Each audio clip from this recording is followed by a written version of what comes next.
मसीह यीशु के पास जलाली बबरतना में देखने सुनने वालों की खिदमत में सलाम अर्ज़ करता हूँ।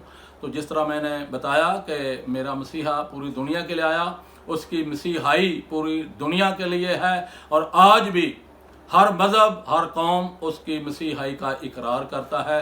तो मसीह खुदामन ने जो हुक्म आज़म दिया उसको हम बाइबल मुक़द्दस में से देखते हैं। ये मत्ती की अंजील उसका 28वां बाब और उसकी 19वीं आयत में यूँ लिखा है, पस तुम जाकर सब कौमों को शागिर्द बनाओ, पस तुम जाकर सब कौमों को शागिर्द बनाओ और उनको बाप और बेटे और रूह कुदस के नाम से बपतिस्मा दो, और उनको ये तालीम दो कि उन सब बातों पर अमल करें जिनका मैंने तुमको हुक्म दिया, और देखो मैं दुनिया के आखिर तक हमेशा तुम्हारे साथ हूँ। तो ये मेरे मसीहा का हुक्म आज़म है कि सब कौमों के पास जाओ, सब कौमों के पास जाओ। चूँकि मेरा मसीहा पूरी दुनिया के लिए आया और उसकी मसीहाई पूरी दुनिया के लिए, और मसीहत भी पूरी दुनिया के लिए आई है। सब कौमों के पास जाओ। अब हम देखते हैं कि कलाम मुक़द्दस में उनके लिए इनाम क्या रखा हुआ है कि सब कौमों के पास जाओ, और सबसे बड़ी बात है कि उसकी तालीम पर अमल करना, उसके कलाम पर अमल करना। तो यहाँ इस्तिशना 28वें बाब की ये पहली आयत में लिखा है कि अगर तू खुदावंद अपने खुदा की बात को जान फशानी से मान कर उसके इन सब हुक्मों पर जो आज के दिन मैं तुझको देता हूँ इतिहास से अमल करे, तो खुदावंद तेरा खुदा दुनिया की सब कौमों से, दुनिया की सब कौमों से ज़्यादा तुझको सरफराज करेगा। और अगर तू खुदावंद अपने खुदा की बात सुने तो ये सब बरकतें तुझ पर नाज़िल होंगी और तुझको मिलेंगी। और आगे 12वीं आयत में यूँ लिखा है कि खुदावंद आसमान को जो उसका अच्छा खजाना है तेरे लिए खोल देगा और तेरे मुल्क में वक्त पर में बरसाए, और वो तेरे सब कामों में जिनमें तू हाथ लगाए बरकत देगा, और तू बहुत सी कौमों को कर्ज देगा पर खुद कर्ज नहीं लेगा। ये मसीहत की शान है, ये मसीहत की अजमत है कि खुदा ने आज मसीहत को पूरी दुनिया में सरफराज किया है, और पूरी दुनिया में मसीहत सरफराज है। ये खुदा का वादा है कि मैं पूरी दुनिया में तुझे सरफराज करूंगा। और कुरान मजीद में भी यूं लिखा है, सूरत आल इमरान की ये 55 आयत में ये लिखा हुआ है कि इज़ काल अल्लाह या ईसा इन्नी मतवफ़ीका व राफ़ियो का अलैया व मुतहरा का मिनल्लाज़ीना काफ़रू, और आगे वजाइलुल्लाज़ीना अतबाओ का फ़ौकुल्लाज़ीना काफ़रू इला यौमल क़ियामत। अल्लाह ताला फरमाते हैं, ए ईसा यकीनन मैं तुझे मौत देने वाला हूँ और फिर तुझे अपनी तरफ उठाने वाला हूँ और इन काफरों पर तेरी पाकीज़गी साबित करने वाला हूँ। और आगे खास बात जो मसीहत के लिए कही गई है, और वो है वो जाइलुल्लाज़ीना तबाओ का फ़ौकुल्लाज़ीना काफ़रुला यौमल क़ियामत। ऐसा जो तेरी ताबियादारी करेंगे, जो तुझे मानेंगे, जो तुझे कबूल करेंगे, और वो क़यामत तक काफरों पर गालिब रहेंगे। ऐसा जो तेरे मानने वाले होंगे, तेरे पैरोकार होंगे, तुझ पर ईमान लाएंगे, वो क़यामत तक काफरों पर गालिब रहेंगे। तो ये मेरे मसीहा की कौम के लिए, मेरे मसीहा की मसीहत के लिए ये खुदा ने ये इनाम रखा है, और आज पूरी दुनिया में मसीहत सरफराज है और पूरी दुनिया पर गालिब है। और जिस तरह खुदा ने वादा किया था कि तू बहुत सी कौमों को कर्ज देगा, कर्ज लेगा नहीं, तो आज मसीहत कर्ज देती है, कर्ज लेती नहीं है। और एक और खास सिफ्त यह है कि मसीही जो है वो घटिया से घटिया, यानी हिंदुस्तान में पाकिस्तान की बात कर रहा हूं, वो घटिया से घटिया मेहनत करेंगे, सफाई का काम करते हैं, गलियों नालियों की सफाई का काम करते हैं, रोडों की सफाई का काम करते हैं, मगर किसी के आगे हाथ नहीं फैलाते, भीख नहीं मांगते। ये मेरे मसीहा की मसीहाई का असर है और मेरे मसीहा को कबूल करने का ये असर है कि वो किसी के आगे हाथ नहीं फैलाते। मैं हेडमास्टर रिटायर हुआ हूं चूंकि, तो एक आदमी ने कहा कि वाह सर जी, वाह तुम्हारे लोग जो हैं गलियों की सफाई, रोडों की सफाई, नालियों की सफाई करते हैं, हाँ जी ये क्या पेशा है। मैंने कहा कि हम तुम्हारी गलियों की, नालियों, रोडों की सफाई करते हैं, तुम हमारी जेबों की सफाई करते हो। तो मसीहत जो है ये कर्ज देती है, कर्ज लेती नहीं। ये किसी के आगे भीख نہیں مانگتی، ہاتھ نہیں پھیلاتی۔ یہ ہمارے لیے فخر کی بات ہے کہ مسیحیت آج پوری دنیا میں سرفراز ہے۔ اب ہم دیکھتے ہیں کہ مسیحیت نے دنیا کو کیا دیا ہے، کیا دے رہی ہے۔ ہم ہندوستان کو دیکھتے ہیں کہ جب یہاں مسلمانوں کی حکومت تھی، ہندوؤں کی حکومت تھی، یہ مختلف صوبہ جات اور مختلف ریاستوں میں بٹا ہوا تھا، تو یہ جو ایسٹ انڈیا کمپنیاں آئی تھیں تو ہندوستان میں وہ تجارت کی غرض سے آئیں، لیکن انہوں نے یہاں آ کے کیا کیا؟ ان کی فتوحات کا سلسلہ جو تھا وہ 1757 سے شروع ہوا اور 1857 تک وہ چلتا رہا، 100 سال، اور اس کے بعد ان کی پورے ہندوستان میں حکومت قائم ہو گئی، جو 1947 میں پاکستان اور ہندوستان کے آزاد ہونے پر ختم ہو گئی۔ تو اب ہم دیکھتے ہیں کہ مسیحیوں نے یہاں ہندوستان میں کیا کیا۔ تو جب ہم اس کی تاریخ پر نظر ڈالتے ہیں تو ہم دیکھتے ہیں کہ یہ روشنی حاصل کرنے کے لیے مٹی کے دیے ہوتے تھے، اس میں سرسوں کا تیل اور اس میں روئی کی بتی جلاتے تھے۔ پھر ذرا ترقی ہوئی، ٹین کے دیے آ گئے، مٹی کا تیل آ گیا اور روئی کی بتی آ گئی، صبح منہ بھی کالا کپڑے بھی کالے، یہ ترقی ہوئی۔ جب انگریز آئے، جب مسیحی قوم یہاں آئی تو انہوں نے پن بجلی پیدا کر کے لوگوں کو منور کر دیا، روشنی سے انہوں منور کر دیا، روشنی دے دی، لائٹ دے دی، پن بجلی پیدا کر کے انہوں نے ثابت کر دیا، جس طرح مسیح خدا نے فرمایا تم دنیا کے نور ہو۔ تو ہم نے دنیا کو روشنی دی ہے، ہم نے دنیا کو لائٹ دی ہے۔ تو یہاں ایک آدمی صبح سویرے جو اٹھتا تھا، ایک بیل اور ایک بھینسا لے کے وہ جا کے تو صرف پیشی تک وہ ہل چلاتا، صرف 1 ایکڑ ہی وہ ہل چلا سکتا تھا۔ تو جب مسیحیت آئی تو ہم نے ٹریکٹر دے دیا اور آج 40 ایکڑ جو ہے وہ ایک دن میں وہ ہل چلا سکتے ہیں۔ یہ ٹریکٹر ہم نے دیا ہے اور ہم نے آسانیاں پیدا کی ہیں، ہم نے لوگوں کے اندر لوگوں کو سہولیات عطا کی ہیں۔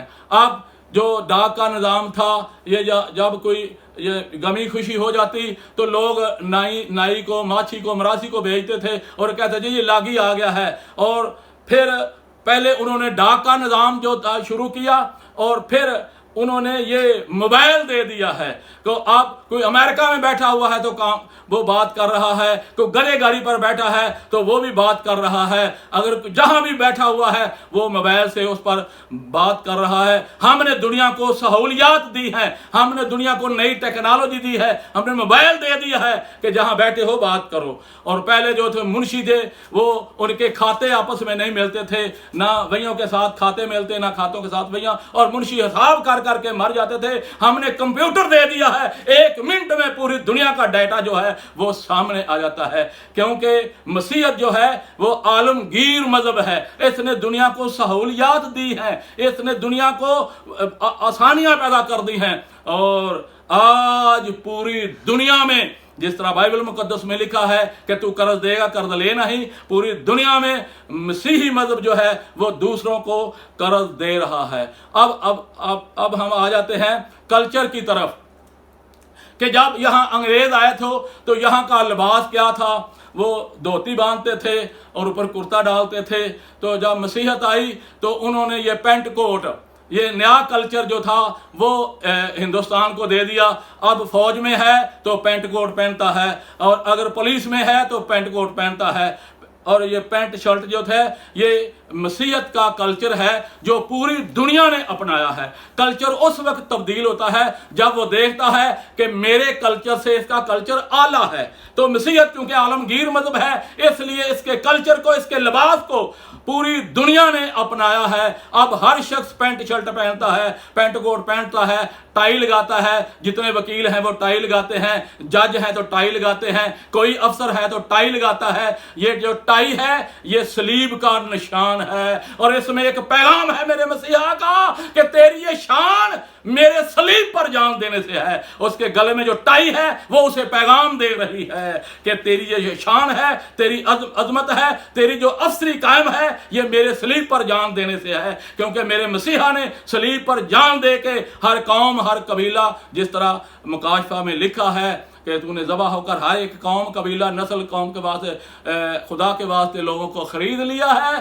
तो ये जो कल्चर अपनाया गया है ये इसलिए कि ये आला कल्चर तस्वर हुआ और पूरी दुनिया ने इस लिबास को पहनाया और पसंद करता है, फ़ख्र करता है। अब हम आ जाते हैं इंटरनेशनल लैंग्वेज। तो इंटरनेशनल लैंग्वेज है वो ना हिंदी है ना अरबी है, कोई ज़बान नहीं है, वो इंग्लिश है। अब पूरी दुनिया का कारोबार, पूरी दुनिया का लेन देन, इंटरनेशनल जो ज़बान है वो इंग्लिश है। और तमाम टेक्नोलॉजी, हर साइंस जो है वो सब इंग्लिश में है। और इंग्लिश जो है ये इंटरनेशनल लैंग्वेज है। हर मज़हब, हर कौम, हर कबीले का जो कारोबार है, हर मुल्क का जो कारोबार है वो जाते हैं तो इंग्लिश में बातचीत करते हैं। खा वो सऊदी अरब से ताल्लुक़ रखता है, खा वो लिबिया से, तुर्की से, ईरान से, हिंदुस्तान से, जो भी जाता है वो इंग्लिश को इस्तेमाल करता है क्योंकि ये इंटरनेशनल लैंग्वेज है, इसको अपना रहे हैं। अब आ जाते हैं लेन देन का जो तजारत का सिलसिला है। तो डॉलर जो है ये पूरी दुनिया में ये डॉलर के साथ लेन देन हो रहा है। डॉलर जो है ये मसीहत की करेंसी है, इंग्लिश जो है ये मसीहत की ज़ुबान है, पैंट शर्ट जो कोट है ये मसीहत का लिबास है। तो इसको पूरी दुनिया ने अपनाया है, इसको पसंद किया है। पूरी दुनिया का लेन देन जो है वो डॉलर में चल रहा है, ना वो रुपया इस्तेमाल करते हैं। किसी मुल्क की करेंसी नहीं चल रही, खा वो कैसा भी मुल्क क्यों ना हो, कितना भी अमीर क्यों ना हो, तो वो जो लेन देन है उसका तजारत का जो है वो डॉलर में चल रहा है। और कैलेंडर जो लेन देन की तारीख का तयन होता है वो मेरे मसीहा के शमसी कैलेंडर से होता है। तो आज जिस तरह ये आज की तारीख है 24 तारीख है जुलाई की, तो ये पूरी दुनिया में इसका ऐलान हुआ है कि आज 24 जुलाई है। तो ये पूरी दुनिया में मेरे मसीहा का कैलेंडर चल रहा है। जिस तरह मेरा मसीहा पूरी दुनिया के लिए आया, वो आलमगीर नबी था, वो आलमगीर जो उसकी मसीहाई आलमगीर थी, उसका कैलेंडर भी पूरी दुनिया के लिए है। और हर कौम, हर मजहब, हर मुल्क इस कैलेंडर के मुताबिक अपनी तवारीख का तयन करता है, अपने लेन देन का तयन करता है, वादे वाइद करता है। तो इसी कैलेंडर के मुताबिक करता है क्योंकि मेरा मसीहा जो है वो पूरी दुनिया के लिए आया और इसके लिए उसका कैलेंडर भी पूरी दुनिया के लिए है। और अब आ जाते हैं इखलाक की बात कर लेते हैं, अब मोहब्बत की बात कर लेते हैं। तो जिस तरह यहूदियों में जो 9 मरीद होते थे वो उनको बराबर दर्जा नहीं देते थे। अगर कोई किसी और मजहब से यहूदी मजहब अख्तियार करता है तो उसे बराबर दर्जा नहीं देते थे।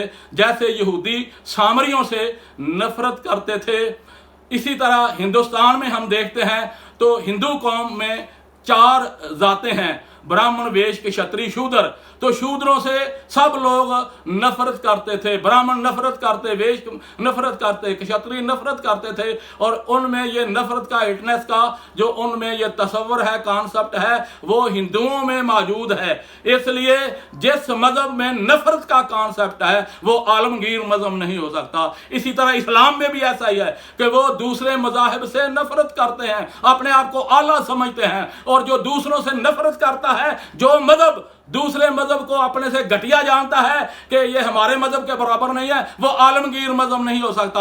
आलमगीर है तो मसीहत आलमगीर है। हाँ कोई किसी मजहब से ताल्लुक रखता है, किसी कौम और कबीला से ताल्लुक रखता है, जब वो मेरे मसीहा को कबूल कर लेता है तो वो मसीही कहलाता है। इस्लाम में अगर कोई दूसरे मजहब से इस्लाम कबूल करता है तो उसे मुसलमान नहीं कहते, उसे मुसल्ली कहते हैं। और उसके साथ मेल जोल नहीं करते, उसके साथ रिश्ते नाते नहीं करते। ये मेरे मसीहा की अजमत है। और मसीहत की अजमत है कि जो भी किसी मजहब से ताल्लुक रखता हो वो जब वो मेरे मसीहा को कबूल कर लेता है तो उसे बराबर दर्जा मिल जाता है और वो मसीही कहलाता है। और सब बड़ी खुशी के साथ उसके साथ लेन देन करते हैं। और आखिरी बात जो मैं खास बात कहना चाहता हूं, जितने भी रोड दूसरे शहरों से मक्के और मदीने में आते हैं, सऊदी अरब की बात कर रहा हूं, जितने दूसरे शहरों से जितने रोड मक्का और मदीना की तरफ आते हैं, तो جب مکے اور مدینے کی حدود شروع ہو جاتی ہیں تو وہاں پر بہت بڑا بورڈ لگا ہوا ہے، لا يدخلوا غیر المسلمین، کہ کوئی غیر مسلم اس سے آگے نہیں جا سکتا۔ جب ان کو پابندی ہے کہ وہ اس حدود میں ہی داخل نہیں ہو سکتے تو وہ عالمگیر مذہب کیسے ہو سکتا ہے؟ یہ مسیحیت کی شان ہے کہ اب یروشلم کھلا ہے، میرے مسیحا کی قبر خالی ہے اور اس پر بہت بڑا ہولی سپیکر چرچ بنا ہوا ہے، جائے جو اس کی جی چاہے۔ عالمگیر مذہب کی یہ شان ہے کہ سب کو دعوت عام ہے کہ جو چاہے اس مذہب کو اختیار کرے، اسے برابر درجہ ملتا ہے۔ اگر اسلام عالمگیر مذہب ہے تو وہاں سے بورڈ ہٹا دیں۔ کیوں لکھا ہوا ہے لا يدخلوا غیر المسلمین؟ جب مکہ اور مدینے کی حدود شروع ہوتی ہے تو وہاں پر ایک بہت بڑا بورڈ لگا ہوا ہے۔ تو میرے بھائی، یہ عالمگیر مذہب کو کہ یہ ہیں اس کے دلائل ہیں کہ ہاتھو برہانکم ان کنتم صادقین، اگر تم سچے ہو تو دلیل لاؤ۔ یہ میرا مذہب، مسیحیت مذہب جو ہے یہی عالمگیر ہے، اور میرا مسیحا عالمگیر منجی ہے، میرا مسیحی کی مسیحائی بھی عالمگیر ہے۔ خدا اپنے کلام کے وسیلہ آپ سب کو برکت دے۔